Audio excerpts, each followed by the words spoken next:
तेरी एक हुंकार से पर्वत हिल जाए, तू कहानी है शौर्य स्वाभिमान की। तेरी एक हुंकार से पर्वत हिल जाए, तू कहानी है शौर्य स्वाभिमान की। हे युवा तू अपनी ताकत की पहचान कर, हे युवा तू अपनी ताकत की पहचान कर। तुझे तकदीर बदलनी है हिंदुस्तान की, तुझे तकदीर बदलनी है हिंदुस्तान की। Good morning to all of you. आज हम आपके सामने ज्योग्राफी का क्लास लेकर के आए हैं दोस्तों। इसके पहले हम बता दें कि जो हम बहुत दिनों से यूट्यूब पर क्लास नहीं ले पा रहे थे, जिसके कारण है कि हम, जैसा कि विराज सर अपने हिस्ट्री क्लास में बताए थे कि हम 15 अगस्त के तैयारी में बिजी थे दोस्तों, जिसके कारण से यूट्यूब पर क्लास लेना असंभव हो रही थी, इसलिए हम उस पर अब्सेंट थे। तो अब हम छुट्टी में हैं, यूट्यूब पर क्लास पर डे मिलेगा दोस्तों। तो यदि आप यह वीडियो पर कोई व्यक्ति नया है तो सबसे पहले वीडियो को अंत तक देख लो दोस्तों, क्लास को पूरी अंत तक देखें। यदि अच्छा लगे तो सब्सक्राइब करें और बेल आइकन को दबा दें दोस्तों, और एक शेयर अवश्य करें दोस्तों। तो चले बिना लेट किए हुए आज क्लास ज्योग्राफी का क्लास स्टार्ट करते हैं। कि जैसा कि हम जानते हैं कि ज्योग्राफी शब्द की उत्पत्ति किस प्रकार से हुई है, यदि नहीं जानते हैं तो आज हम जानने वाले हैं कि ज्योग्राफी शब्द की उत्पत्ति एक लैटिन भाषा की, ज्योग्राफी शब्द की उत्पत्ति भाषा एक है लैटिन भाषा के 2 शब्दों से हुई है। ज्योग्राफी शब्द की उत्पत्ति लैटिन भाषा के, ये भाषा कैसी है तो लैटिन भाषा के 2 शब्द, लैटिन भाषा के 2 शब्दों से हुई है। पहला शब्द है जियो और दूसरा है ग्राफी। जियो का मतलब होता है, जियो का अर्थ होता है भूमि या इसी को पृथ्वी कह सकते हैं, और इसका अर्थ होता है, ग्राफी का अर्थ होता है अध्ययन करना या व्याख्या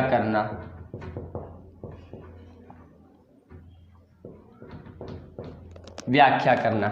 दोस्तों जैसा कि हम फिर से बता देना चाहें कि ज्योग्राफी शब्द की उत्पत्ति कहाँ से हुई है, तो ज्योग्राफी शब्द की उत्पत्ति लैटिन भाषा के 2 शब्द से हुई है। पहला शब्द है जियो और दूसरा शब्द है ग्राफी। जियो का अर्थ होता है भूमि या पृथ्वी और ग्राफी का अर्थ होता है अध्ययन करना यानी व्याख्या करना। तो ज्योग्राफी का पूरा अर्थ हम बता दें कि पृथ्वी का अध्ययन यानी भूमि का अध्ययन या व्याख्या करना ही ज्योग्राफी कहलाता है, भूगोल कहलाता है। हिंदी में भूगोल। सर्वप्रथम जियोग्राफी शब्द का प्रयोग इरेटोस्थनीज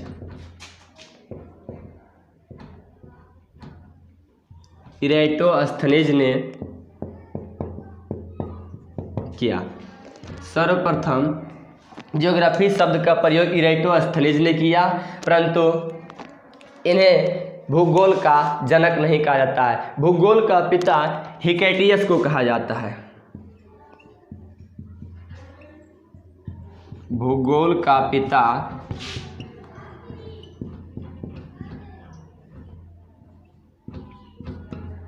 हिकेटियस को कहा जाता है। पता है दोस्तों कि ज्योग्राफी का तो खोज किसने किए थे, हिकेटियस ने ही किए थे। ज्योग्राफी का खोज हिकेटियस ने किए थे, परंतु इन्होंने इसका नाम ज्योग्राफी नहीं रखे थे। इनका नाम सबसे पहले रख दिए कौन आकर के, इरेटोस्थनीज, और बोल दिए कि यह ज्योग्राफी है, परंतु इसका खोज तो हिकेटियस ही किए थे, लेकिन नाम रख दिया इरेटोस्थनीज ने ज्योग्राफी। तो ज्योग्राफी का यानी भूगोल का पिता हिकेटियस को, परंतु ज्योग्राफी शब्द का प्रयोग सबसे पहले किसने किए तो इरेटोस्थनीज ने किए। हम बता दें कि हिकेटियस ने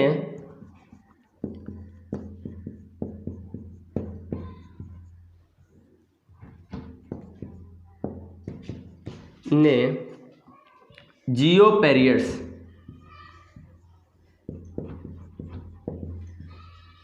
नामक ग्रंथ में सर्वप्रथम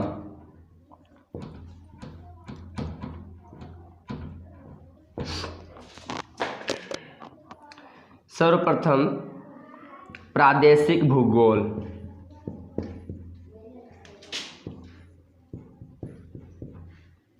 को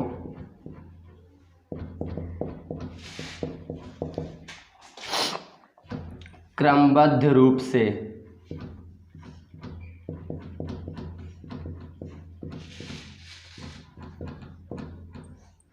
बताए थे।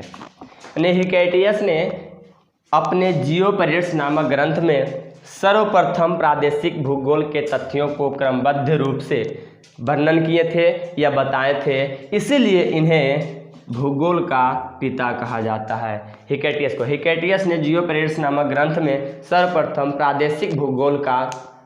प्रादेशिक भूगोल के तथ्यों के बारे में क्रमबद्ध रूप से अध्ययन किए थे, वर्णन किए थे, इसलिए इन्हें भूगोल का पिता कहा जाता है। तो इसे आप स्क्रीनशॉट ले सकते हैं दोस्तों।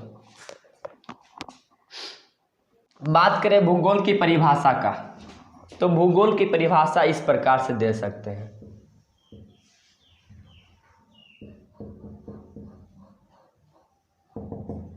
भूगोल की परिभाषा हम दे सकते हैं इस प्रकार कि पृथ्वी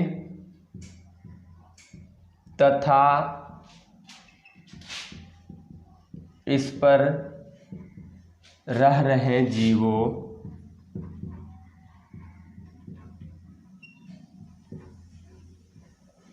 और प्राकृतिक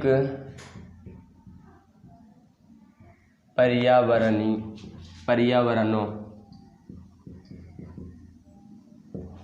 के पारस्परिक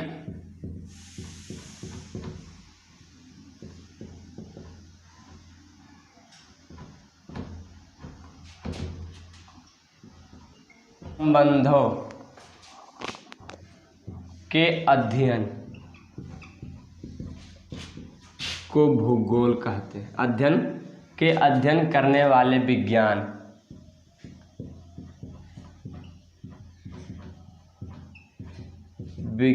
को भूगोल कहते हैं। पृथ्वी तथा इस पर रह रहे जीवों और प्राकृतिक पर्यावरणों के पारस्परिक संबंधों के अध्ययन करने वाले विज्ञान को हम भूगोल कहते हैं। फिर से हम परिभाषा को याद कर लेंगे दोस्तों कि पृथ्वी तथा इस पर रह रहे जीवों और प्राकृतिक पर्यावरणों के पारस्परिक संबंधों के अध्ययन करने वाले विज्ञान को हम भूगोल कहते हैं। पूरी पृथ्वी और उस पर रह रहे जीव जंतुओं और साथ में पूरा पर्यावरण के अंतर संबंधी जो संबंध है, संबंध को ज्ञान करने वाला विज्ञान के जानकारी प्राप्त करने वाला विज्ञान को ही हम भूगोल कहते हैं। और भूगोल का पिता तो हम बता ही चुके हैं कि भूगोल का पिता हिकेटियस को कहते हैं। और सबसे पहले ज्योग्राफी शब्द का प्रयोग किसने किए थे? तो इराटोस्थनीज ने किए थे। तो दोस्तों आज का क्लास यहीं तक रहेगा, इसके बाद की क्लास कल करेंगे। तो आज देख रहे हैं दोस्तों लाइन कट चुकी है, तो थैंक यू, बाय।